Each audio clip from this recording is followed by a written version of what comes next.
Hello everyone and welcome to the channel. I'm Emmanuel, I'm an Airbus pilot, and welcome to tutorial number 4 for the Airbus A320.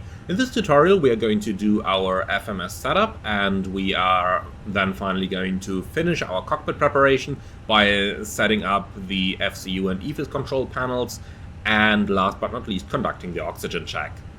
Alright, so let's go right into it. Now, for the purpose of this video, I am using the Lufthansa flight plan format from SimBrief. Now, you can use whatever format you like, just be sure to familiarize yourself with the flight plan format so that you know where to find the information that you need. Alright, so let's go right into it. And the first thing we do here is we have already uplinked our flight plan in the preliminary pre-flight procedure. If that was not done, if you were to do a manual setup of the flight plan, then I've done a different video already covering that. In this one we're going to cover how it would usually be done when flying the line. So, we already have checked the aircraft status page for the engine type and database, and we have also checked the idle and performance factors. Now, this is stuff, if you've done that on the preliminary pre-flight procedure, because you have been using ACARS to uplink the flight plan, then nothing more you need to do. You don't need to do that again. And then we can head right into this. So the first thing we do is to deselect nav aids as required. Now, if you've got any NOTAMs indicating that any nav aids are not working, then that is the first thing to do. So to do that, you go into the data page, position monitor, and then selected nav aids page. And on here on the top right, you can deselect a nav aid. Let's say, for example, that the Sierra Bravo Golf VOR was inoperative by NOTAM. Then you could go Sierra Bravo Golf, deselect, select the correct one, or deselect the correct one. Here you go. And now it's deselected. And as you can see, the FMS no longer uses that VOR in order to conduct its position cross-checks. Now, in case you accidentally deselected something wrong, you can always just use the clear button to remove that again. As always, when at any time in the procedure a scratchpad message comes up, analyze what it means and then clear it as needed. So nav accuracy upgraded, for example, comes when the IRS is finishing its alignment process, so that is normal, so we deselect that. Also, we have GPS primary, that's also associated with the FMS completing its setup, with the IRS completing its setup, so we can clear that as well. Now, as mentioned, if you want to clear a nav aid, you can always just use the clear button and get rid of it like this. Alright, so when the nav aids are deselected as required, we go back to the init page and we now continue with our flight plan initialization. We have already made sure that we've got the correct route in there, the correct alternate, and we have entered our flight number already. In terms of the flight number, even though it says number up here, we still enter the ATC call sign. So if we have a look into the flight plan, we can see two different numbers here. The first one is LH2476, which is the flight number from the IATA flight number. It's the one that your passengers will know. But for air traffic control, you will have a completely different one. So in this case, we are Die Lufthansa 7 Victor Victor. And that one, the ATC call sign, that is what you actually enter down here in the flight number field. Otherwise, this feeds your transponder, and otherwise you are going to transmit an incorrect call sign to air traffic control, which you don't want. So always be sure to enter the ATC call sign in here. Next up, we enter the cost index, and in case of the Lufthansa format, we find it on the top right. So over here, cost index 20, and we're going to enter that. So cost index 20. Then we've got the cruise level and temperature. So what are we going to select here? Well, we're going to start with the first cruising level where we reasonably expect to be cruising. So in case of our flight plan today, it's easy. We've got level 380 planned initially, and then level 360 planned over Kaget. So for us, it's an easy decision. Flight level 380 is going to be the one that we are going to insert. Now, you can also enter the temperature at this point. So if we go to the top of climb here, then we can see we've got a temperature of minus 52 centigrade. Now, here's what you can do. I would personally start just entering the cruise flight level like this, and then it is automatically going to calculate the temperature. If you later do a wind uplink, then you don't really need to bother with this too much, but nonetheless, I would still recommend to enter it. So minus So /-56 is going to enter the temperature over here. We also can insert the value of the tropopause and the ground temperature as needed, and we do find that in the flight plan over here as well. So tropopause is the value that you got over here. So if we have a look down here, you can see that the tropopause is located in 34,000 feet at our top of climb, and throughout the flight later 36, 38. So I would probably insert 38,000 over here. So tropo, let's do 38,000 like this. And the ground temperature, which you can easily read from here, 9 degrees today, so let's go ahead and enter that as well. The reason you enter these values is because the FMS is going to automatically calculate the temperatures at altitude. Then you can see it's changed the temperature that we had over here, and it is automatically going to do those calculations for us so that it can do a more accurate performance prediction. Now, as mentioned, you can insert those or you can insert this. Now, personally, let's go with this. So /-56, here we go, and that's it. Alright, so when this is inserted, the next thing we're going to do is to go to the flight plan page, and that is what we have down here. Now on here, we already have our route in, like this, but we don't have the SID star and approach.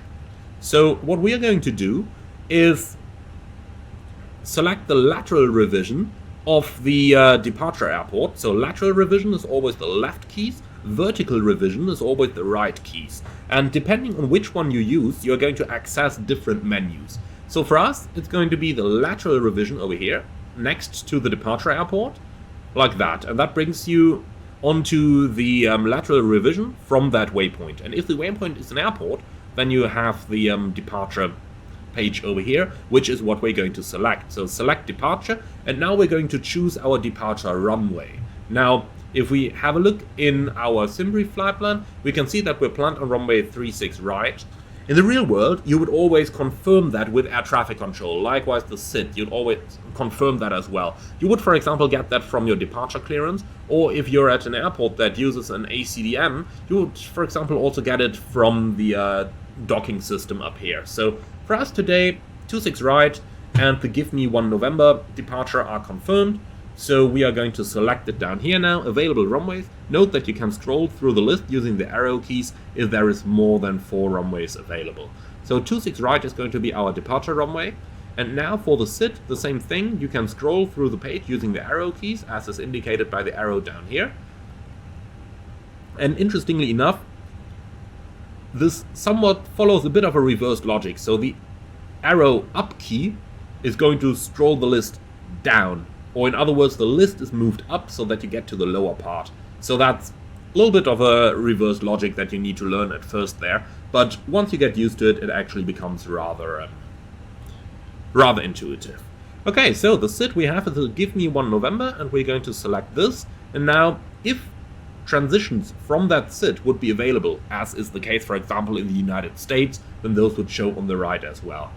So before we hit the insert button, we just cross-check up here, runway 26 is selected with a Give Me 1 November departure. Okay, so now we hit insert, and now this is automatically inserted in our flight plan. Now, we are going to enter the arrival next. So we take the line select key next to the destination. That's always going to be at the lowest part of the flight plan page. So lateral revision, and now up here we got the arrivals, and we're going to select those. Today we're going to fly an ILS approach for runway 27 right. Now, as you can see, that is not visible in the list here, but the arrow tells us that there is more if we just scroll through it. And like this, you can now scroll through everything that is available over here, and they are basically ordered in terms of the precision of the approach available. As you can see, it starts with an ILS, then next up we get the localizer approaches, next up we get RNAV approaches, and then we would go down VOR, NDB, and so on. And the last thing you have here is only the runway itself. If you choose only the runway, that basically prepares you for a visual approach, because the FMS now knows which runway you're landing on, but you don't have any approach inserted. Now for our case, as I mentioned, we are going to fly the ILS approach 27 right, which we have in the list up here, and we're going to select this.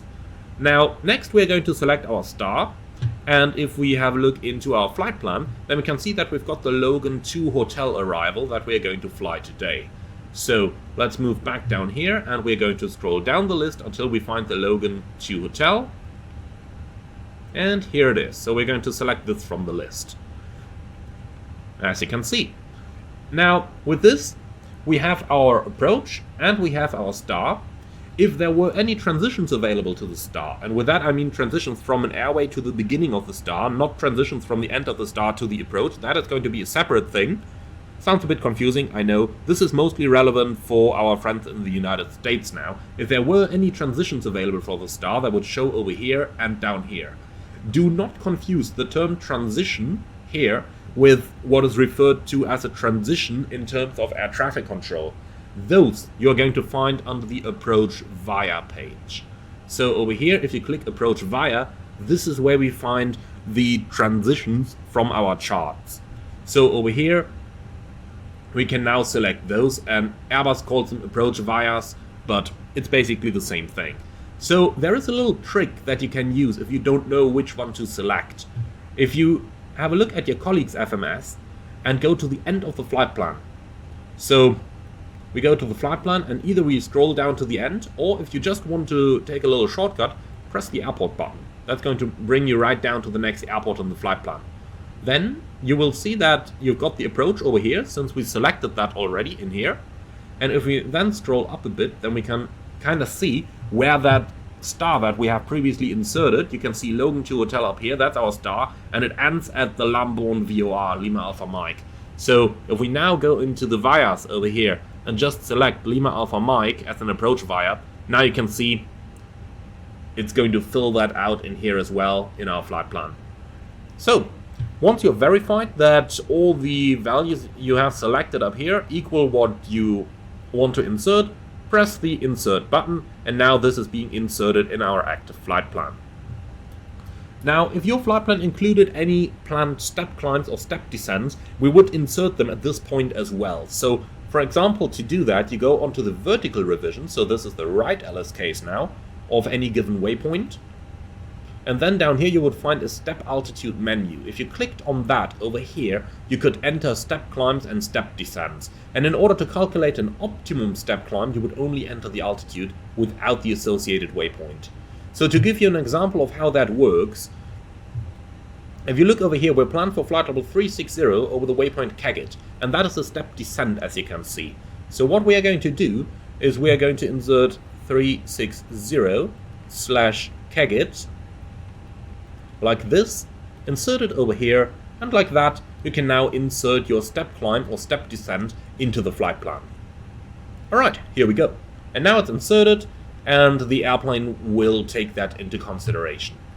As a pilot, you have to make a decision if you want to insert those or not. For example, step descents here are something that I would usually leave out, unless there's some route somewhere in the en route segment where, for example, you might be descending into stronger tailwind. In this case, it's an ATC requirement to have the step descent, but ATC is going to tell us all of that in the flight, so I'm just going to remove it again. So let's just go back to the step altitude page, and we're going to remove this from here. Thank you, insert, done. So this is just to show you how this can actually be done. Now, another thing that is interesting to note over here is if you want to insert a speed limitation below level 100. Again, if you use the vertical revision from any waypoint before the top of climb, you will see up here that you've got a speed or a climb speed limit. In this case, 250 knots below flight level 100, and that is the default limit. If you wanted to change that, let's say you are departing through Class Echo airspace, where VFR traffic might be encountered, over here you could change that, for example, towards 220/100, and now the airplane would limit the speed towards 220 knots instead of 250 knots. Now, you would have to insert that, of course, but I'm going to delete it again because I just want to show you this feature without actually showing you, or without actually doing it on this flight. Alright, so like that we have now entered our flight plan, And now we are going to use the plan mode on the nav display in order to scroll through the entire thing. So we go to plan, we also go to constraint up here so that we can see any of these restrictions on the navigation display. And what we do now is we just go through the entire plan to make sure that nothing looks like completely ugly. So like that, we just go through the entire thing here, checking that everything is looking good, which as you can see is the case over here. That's our star already, and that is our arrival that we have inserted. And the final thing down here is our missed approach, and that's it. Alright, so like that we now went through the flight plan to verify that everything is looking good. The last thing we need to do is to verify that the route actually matches our ATC route. So what you do over here is you go to Data, Next Page, Pilot Route, Store Active Flight Plan. Unfortunately, the Phoenix has a bug that prevents correct usage of this plan. Now, for example, if you inserted a custom name like MUG LHR, this is not necessary, by the way, in the real world, but if you now hit store, then it should store something, but as you can see, it doesn't really work correctly on the Phoenix. But like that, you would store the flight plan. That would give you another page where you can cross-check all the waypoints, airways, and departure and approach, and you would compare that with the flight plan route that you've got in the plan over here. When that is checked, the last thing you do is to go back to the flight plan page, and now you check the distance down here. So we've got 549 miles as our flight plan distance, and you cross-check that with the total distance of the flight in your OFP. So in case of the Lufthansa layout, for example, you have it right here at the beginning of the nav log. You can see that remaining distance from our departure is 543. We've got 549 in here. That's close enough. I'm happy with that.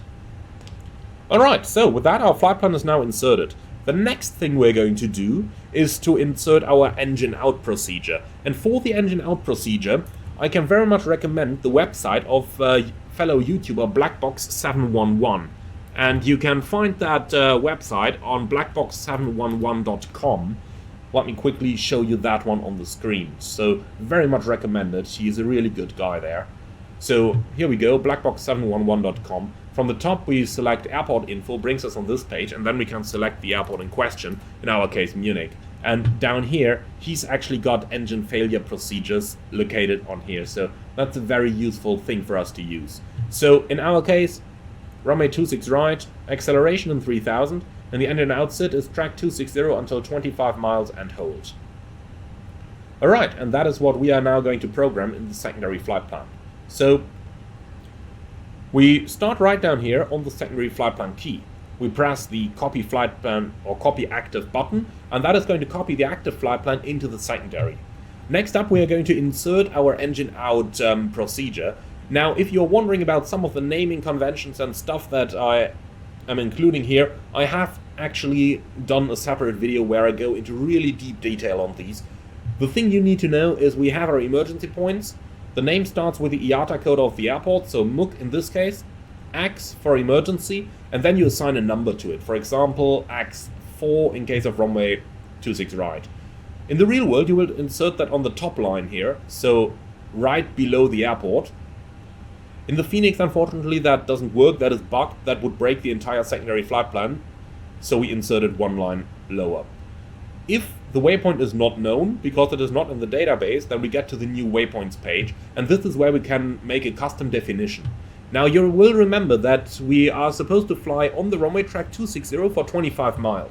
So what we do here is we create the new waypoint by naming the departure runway, Munich 26 right, slash for the runway track 260, and then another slash for the distance, so 25 miles. You insert that on the PBD page over here, and now we are creating the custom waypoint.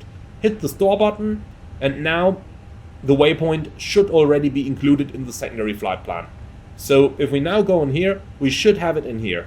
Unfortunately, in the Phoenix that is bugged, it doesn't happen. So in the Phoenix we need to insert it here again, MUG X4, and now we have it. So this is what we should have gotten straight away. In the Phoenix is a bug, you need to reinsert this another time. Okay, so over here, we are also going to enter the holding already. So lateral revision from the waypoint, holding. We are going to use the runway track for that, and we're going to make right-hand turns. And normally, you would also have to hit the insert button down here In the Phoenix, for some reason, that is not needed. Well, secondary flight plan is a little bit buggy, as I mentioned. So now we have the holding available in here, and with that we are pretty much all set up. In case an engine failure happens, we just need to take the secondary flight plan active, and we got our flight plan straight away. What we also need to insert down here is an immediate return. So if something happens like an engine fire that cannot be extinguished, or an event that just needs us to land immediately again, we are also going to pre-program this. So we go to the lateral revision from the last waypoint of our engine out procedure. In this case, that is the defined holding. Click on here, and then we got the new destination field down here. And in this, we are going to enter our departure airport, or if the departure airport is not suitable for an immediate return, let's say because it is below weather minima for a landing or stuff like that, then you would take your takeoff alternate and insert that in the new destination. In our case, we can return to Munich, so new destination is going to be Munich. And this now changes the destination. And as you can see, removes that part of the flight plan as well. So now we go to the lateral revision of Munich. We're going to select arrival, and then we're going to select our takeoff runway, or in case another runway is preferable for an immediate return, the expected landing runway. In our case, we're going to return for an ILS approach onto runway 26 right. We don't need a star, and we don't need a via, so we are just going to leave it like that. If we have a look at the secondary flight plan now, then we can see we've got our engine out procedure up here, then we got a discontinuity, and then we got our ILS approach onto runway 26 right in here. Now, some colleagues would also go to the secondary flight plan, performance, and then to the approach page in here, and already enter the minimum. In our case, the minimum is going to be 1,690 feet, and you can enter that over here already. So like that, you have it pre-selected, so that all you need to do in case an engine failure now happens is to hit activate secondary, and that's it. Alright, so like that, we have now programmed our engine out procedures in the secondary flight plan. The next thing we're going to do then is to go back down to the flight plan page. Again, we're going to hit the left LSK from our departure airport, and then on the right side, the fix info page. Now, the fix info, over here we are going to visualize the engine out routing, and I'm going to show you how to do that now. So, first thing to do is to draw the extended center line. In order to do that, we're going to enter our departure runway as reference fix. So in our case, Munich 26 right is going to go in here. And as radial, we now enter the runway track, so 260 in this case. If you are unsure where to find the runway track, you can just go onto the colleagues FMS and have a look at the top of the route over here at the first bearing. That is usually going to be the runway track, so 261 in this case. Now, since magnetic variation has slightly changed since the MacVar database has been uploaded over here, we are going to take it from the chart 260, and that is what we're going to insert. Now, by inserting this, you can see on the ND, we have now drawn the extended center line over here into the departure direction. The other thing we're going to do is to insert our engine out waypoint.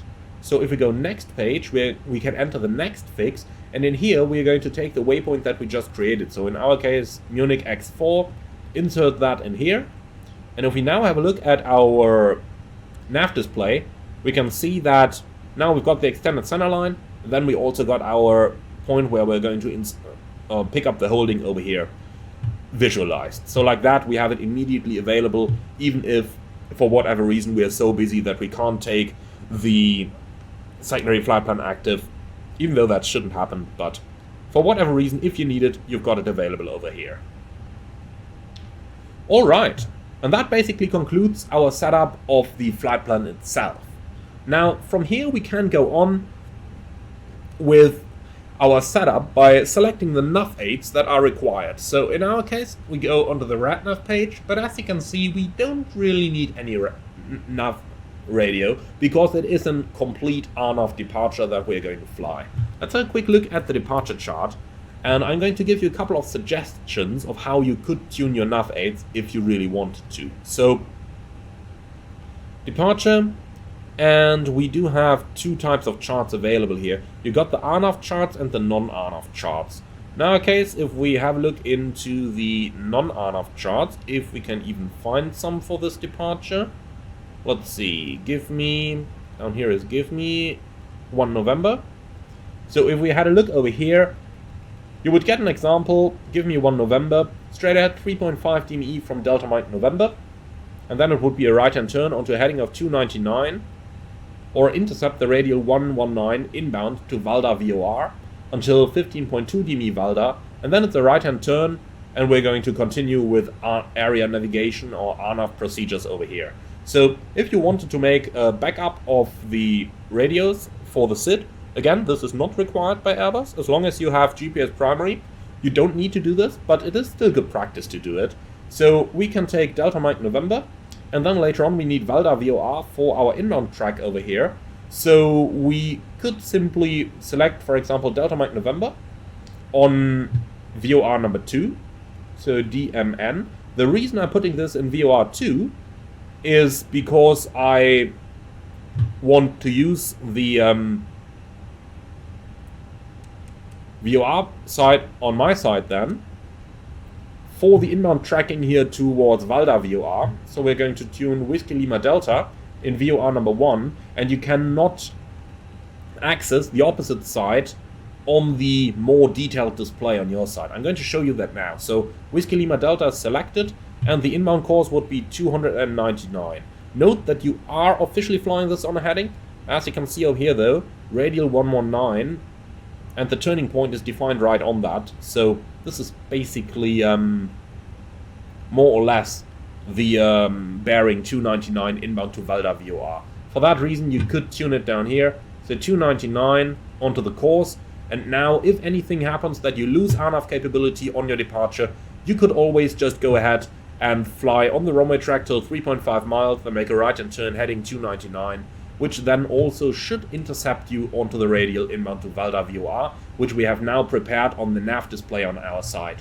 Just be aware that on the captain's side you can only display VOR 1, on the first officer's side you can only display VOR 2 on the VOR displays. You can, of course, and we are going to do this, now select the EFIS CP onto VOR, and like that you can see, we can now see both VORs if we receive them down here. So we got Delta Mike November, DME Munich North, available on VOR 2, and on VOR 1 we would now have the inbound to Valda. We are probably only going to receive that as soon as we're airborne, since the station is some 30 miles away from our airport. Okay, so like that you could, for example, make your nav setup.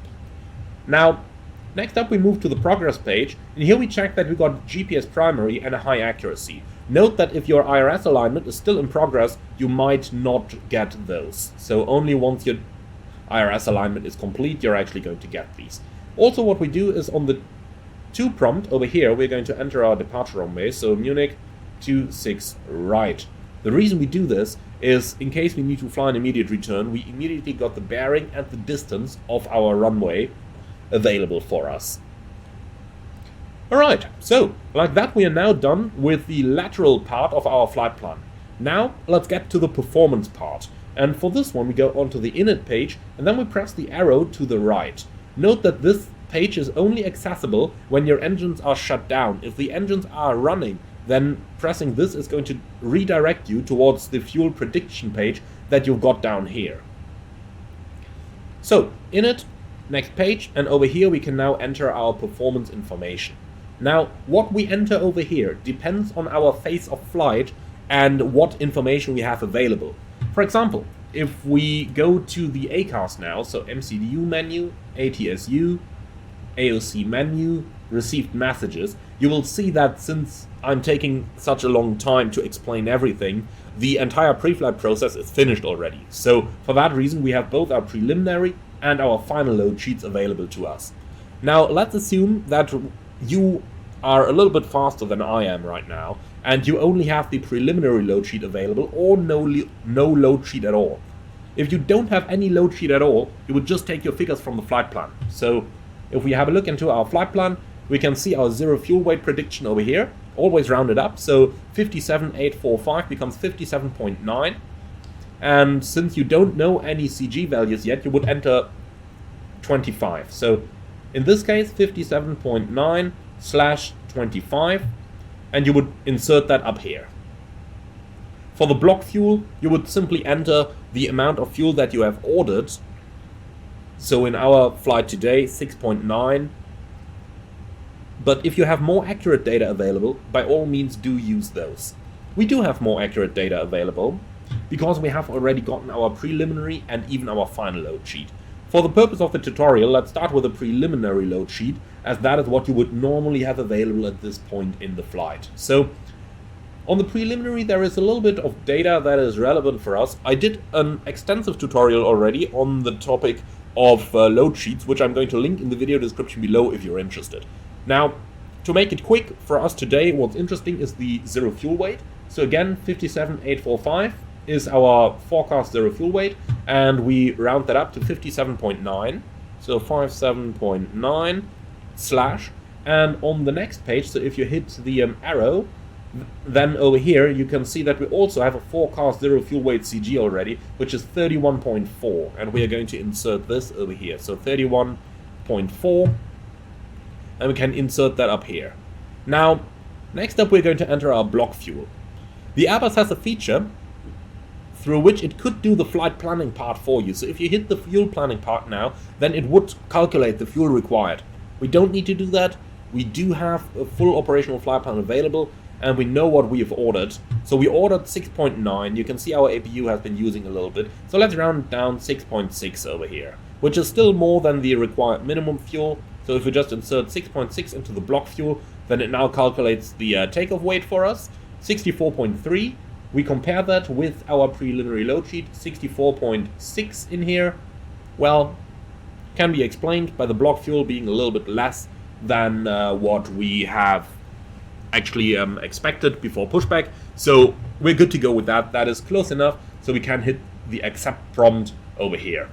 Note that if you have a different ACAS software, for example, because you're flying the fly-by-wire A320, then you might not get a preliminary load sheet, but only preliminary weights. But in any case, you are roughly going to get a preliminary zero fuel weight, maybe or maybe not a CG. If you don't get any CG information, just insert 25 in there. And of course, the block fuel you know from what you have ordered. Also on this page, we can insert the average wind component. And then we also have to edit the fuel figures that we have available over here. The automatic prediction of the Airbus might, on the ground, not always be entirely accurate, so we do insert those manually. So let's go for that now. We go onto the flight plan, and in here, if we go into the fuel information, you will basically have this available on all flight plan formats. So we've got the minimum contingency, 208, so we can only add, or we can only enter full hundreds. So we're going to round that up. Fuel, you always round it up, 0.3. So down here, reserve fuel, 0.3. Insert. Next up comes the fuel for our diversion. So alternate fuel, 1,406. We're going to make that 1.5. 1.5. Insert. Last, we have our final reserves. And as we can see, that is 1024, so we're going to make that 1.1. So 1.1, insert in here. And lastly, we're going to insert the average wind component. And depending on your flight plan format, it might be located at different locations. In our case, we have it up here. Average wind component minus 17. That means that our average wind minus is always 17 knots subtracted from the true airspeed, giving you your average ground speed. So minus 17 means in the Airbus we're going to insert a headwind, so H17.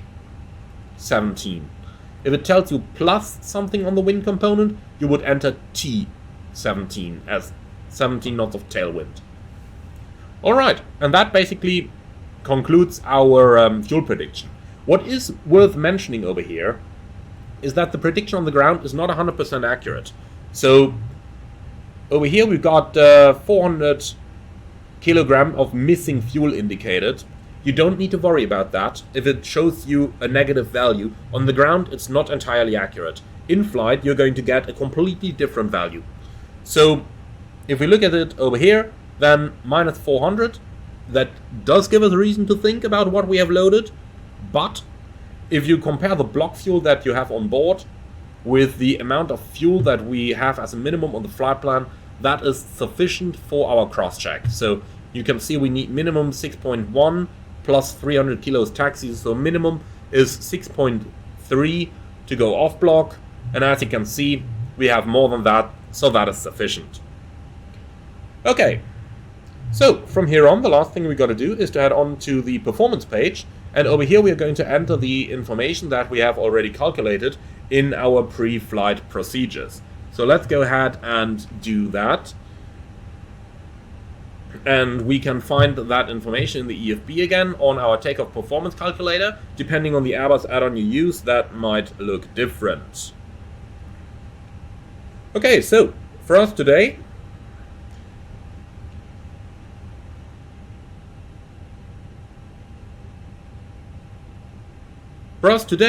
you can see our performance information over here. So flaps 1, 50 degrees flex temperature. So let's go 1 and 50. And then our takeoff speeds, 141, 141, 144. So we go 141, 141, and 144. We check that the transition altitude is correct, which it is for Germany over here, and the thrust reduction and acceleration values. Now, those will be available over here. 2,450 is in here. And then finally, you got the engine out acceleration. Now, that one, usually in my company, 1500 AGL. So for the engine out acceleration, if you think back to the information that we had on the page of Blackbox 711, in our case 3000 feet. Last but not least, we are going to finish this one up on the next page prompt, and in here we can pre-select climb speed as needed. So let's say, just as an example, if you're departing Calgary Airport in Canada, then there is something in the airport information that tells you that the maximum speed on departure is 200 knots below 3000 AGL. But on the SID you don't have any waypoint where you could enter that. Oh, you would then go ahead and enter, for example here, 200 in the pre-select prompt, and then the airplane would, when you select climb thrust in the air, automatically go to selected speed 200, and like that, you could pre-select any speed in there. Alright, so with that, our FMS is now finished. Now, you could also insert the takeoff shift value in here. But this only becomes relevant when you got an airplane that does not have GPS available. The takeoff shift basically updates the IRS position to the location on the runway that you have defined. How do you find which value you need? That's quite easy. So when you have selected an intersection on the Phoenix, it's automatically going to tell you that number, but you could also manually find that out through your charts. So in our case, if you go to the Navigraph charts and have a look at the airport chart, or on large airports at the airport info chart, then you can find information on the takeoff run available. So in case of runway 26 right, you got that up here. From the runway head, you've got 4,000 meters of runway.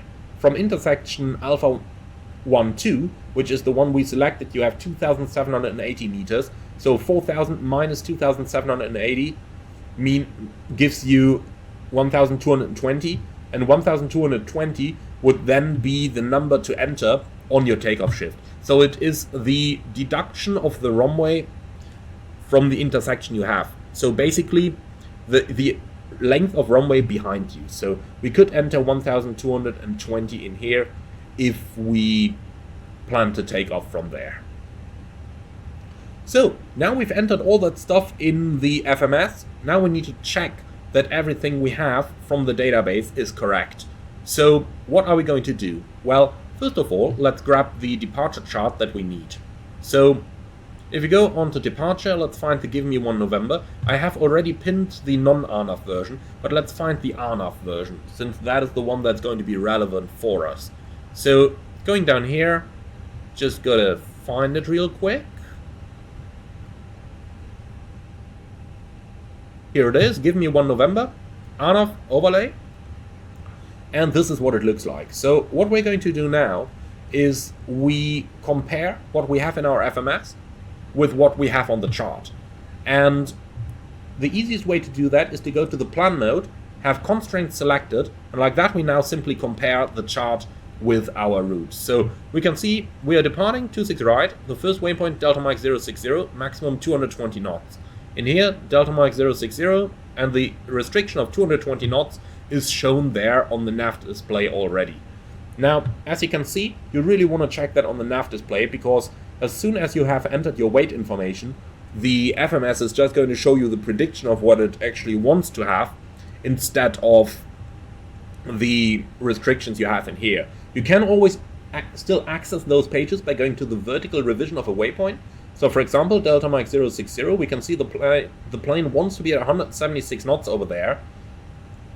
But in order to check our constraint, we can go onto the the vertical revision, and in here we can see the constraint. But in my opinion, it's much easier just to check it here on the plan mode of the navigation display. Now, what you will also find over here is those magenta stars.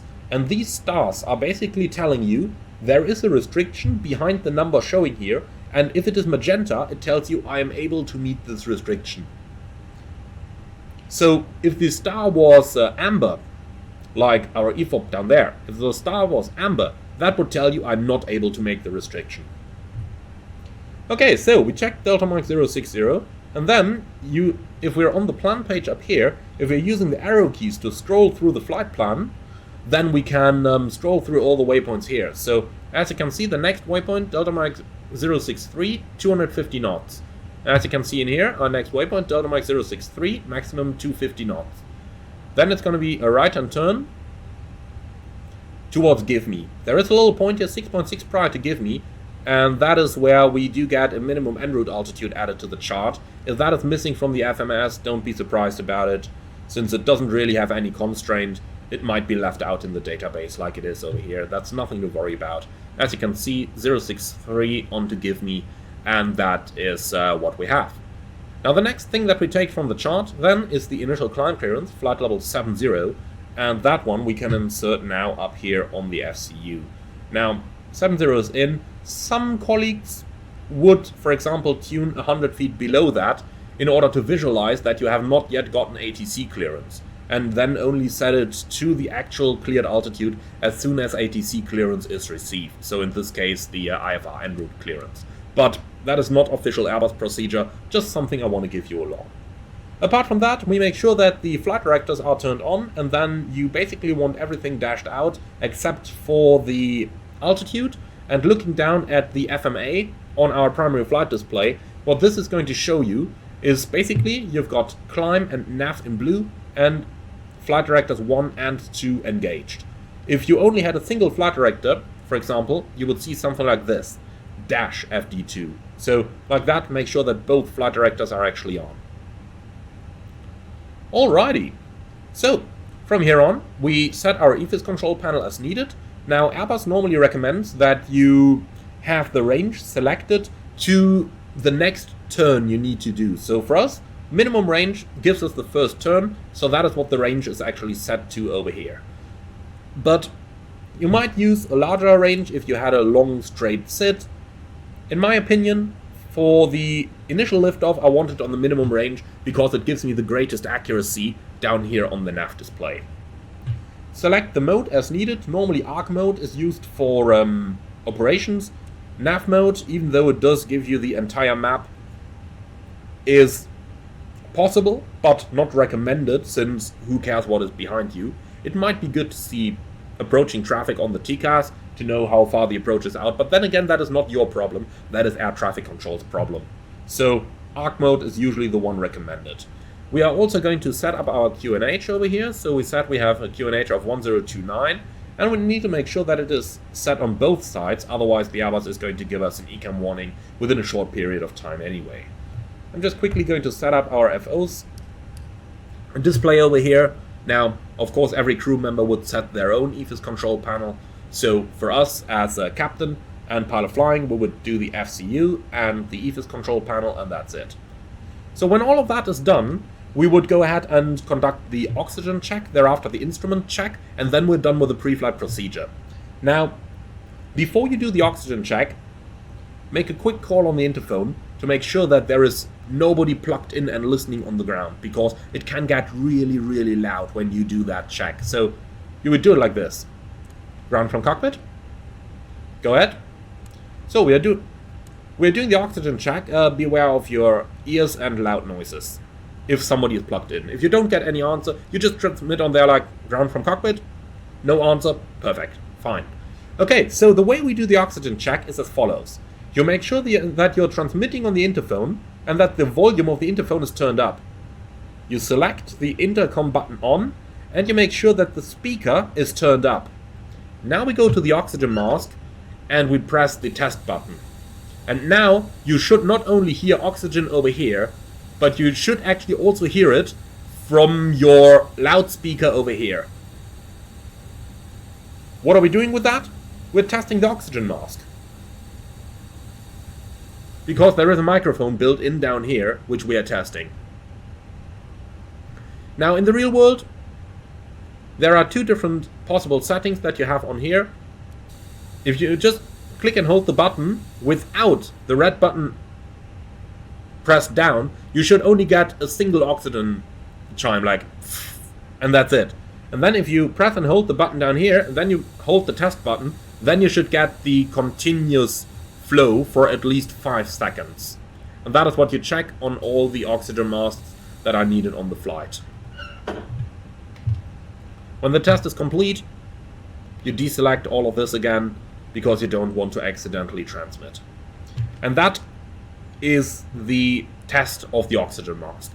When that is done, we move up the panel over here, make sure that there is nothing obstructing the controls, and select the lights as needed.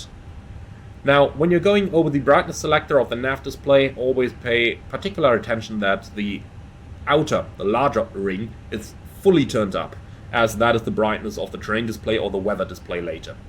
When checking the instruments, make sure that the heading, the altitude, the expected level, and the speeds do match.